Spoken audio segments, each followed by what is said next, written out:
बाबा सिद्दीकी की हत्या कोई मामूली घटना नहीं है और मैं समझता हूं महाराष्ट्र की जनता आने वाले चुनाव में भारतीय जनता पार्टी को, शिंदे सरकार को सबक सिखाने का काम करेगी। बाबा सिद्दीकी की हत्या में भी लॉरेंस बिश्नोई गैंग का नाम, सिद्धू मूसेवाला की भी हत्या में लॉरेंस बिश्नोई गैंग का नाम, करणी सेना के अध्यक्ष के हत्या में भी लॉरेंस बिश्नोई गैंग का नाम। गुजरात की जेल से पूरे देश में गैंग को संचालित कर रहा है और पुलिस कुछ नहीं कर पा रही। अभी मौजूदा जो मामला है बाबा सिद्दीकी की हत्या का, विजयदशमी के दिन महाराष्ट्र सरकार के पूर्व मंत्री, जिनका बेटा खुद मौजूदा एमएलए है, सत्ता पक्ष के नेता थे, ऐसा नहीं विपक्ष के नेता, सत्ता पक्ष में एनसीपी अजीत पवार गुट के नेता, वाई श्रेणी की सुरक्षा मिली हुई थी और उनकी सरेआम हत्या कर दी गई। बाबा सिद्दीकी की नृशंस हत्या कर दी गई सरेआम। दिल्ली के अंदर एक जिम के मालिक की हत्या कर दी गई।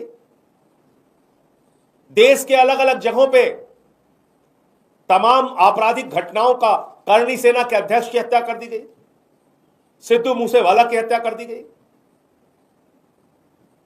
पूरे देश में अपना गैंग लॉरेंस बिश्नोई गैंग के नाम पर संचालित कर रहा है। लॉरेंस बिश्नोई खुलेआम धमकी देता है, फिर मर्डर हो जाता है और पुलिस कुछ नहीं कर पाती।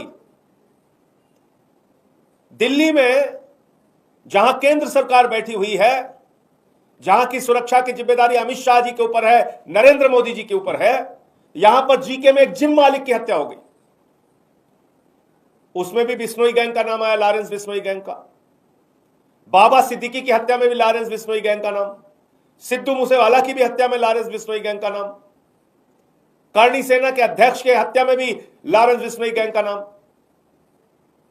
और वो व्यक्ति है कहां पे? गुजरात के अंदर। गुजरात की जेल से पूरे देश में गैंग को संचालित कर रहा है और पुलिस कुछ नहीं कर पा रही। भाजपा की सरकार कुछ नहीं कर पा रही। इतना ही नहीं, मैं ये सारे ट्वीट्स लेके आया हूं। तमाम बीजेपी के जो समर्थक हैं, उन्होंने, जो बीजेपी के पक्ष में जो ट्वीट करते हैं, लिखते हैं, ऐसे लोग जिनको देश के प्रधानमंत्री फॉलो करते हैं, वो लोग ऐसी घटनाओं पर निंदा आलोचना करने के बजाय इसके पक्ष में लिख रहे हैं। यानी कि भारतीय जनता पार्टी का पूरा बैकअप है, भारतीय जनता पार्टी का पूरा संरक्षण है। यह इस बात से साबित होता है। बाबा सिद्दीकी की हत्या कोई मामूली घटना नहीं है और मैं समझता हूं महाराष्ट्र की जनता आने वाले चुनाव में भारतीय जनता पार्टी को, शिंदे सरकार को सबक सिखाने का काम करेगी। जिस व्यक्ति को वाई श्रेणी की सुरक्षा मिली है, उसकी हत्या हो जा रही है। देश की राजधानी में हत्या हो जा रही है। पूरे देश में गैंग संचालित कर रहा है एक व्यक्ति। तो मैं समझता हूं कि अभी और भी धमकियां उसने दे रखी हैं। सरकार अगर सचेत नहीं हुई तो आने वाले दिनों में और ऐसी बड़ी घटनाओं के होने की आशंका है। इसलिए अभी से भी अगर जरा सी भी शर्म भारतीय जनता पार्टी की सरकारों में है, केंद्र सरकार में और राज्य की सरकारों में, तो उनको सचेत हो जाना चाहिए और ऐसी कार्रवाइयों पर रोक लगानी चाहिए।